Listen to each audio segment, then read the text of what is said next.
Inuhay ng National Bureau of Investigation ang investigasyon laban sa tinaguriang 18 Marines na may kaugnayan sa issue ng maanomalyang flood control projects. Balita mula NBI, hatid ni Radyo Patrol Zeus Legaspi. Zeus.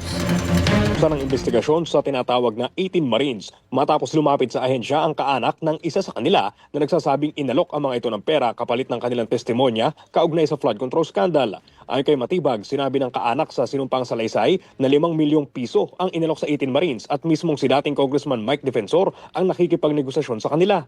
Bunsod nito, ipinasabi na ng NBI si Defensor at ang miyembro ng 18 Marines na tinutukoy sa salaysay ng testigo. Paglilinaw ni Matibag, ipatatawag lang nila ang mga natukoy sa salaysay para makuha ang kanilang panig. Narito ang tinig ni Attorney Melvin Matibag. Yun yung gusto naming linawin. That's why we are subpoenaing si Mike Defensor para magbigay linaw dito. Again, hindi natin sinasabi pa na sigurado na gano'n. Kaya nga natin siya tinatawag para may imbestigasyon.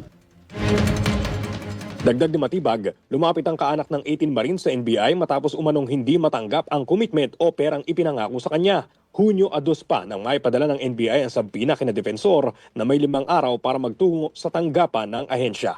Yan ang balitang kumpirmado, sigurado. Ito ang Radyo Patrol, Zeus Legaspi, DZMM. Maraming salamat, Zeus Legaspi.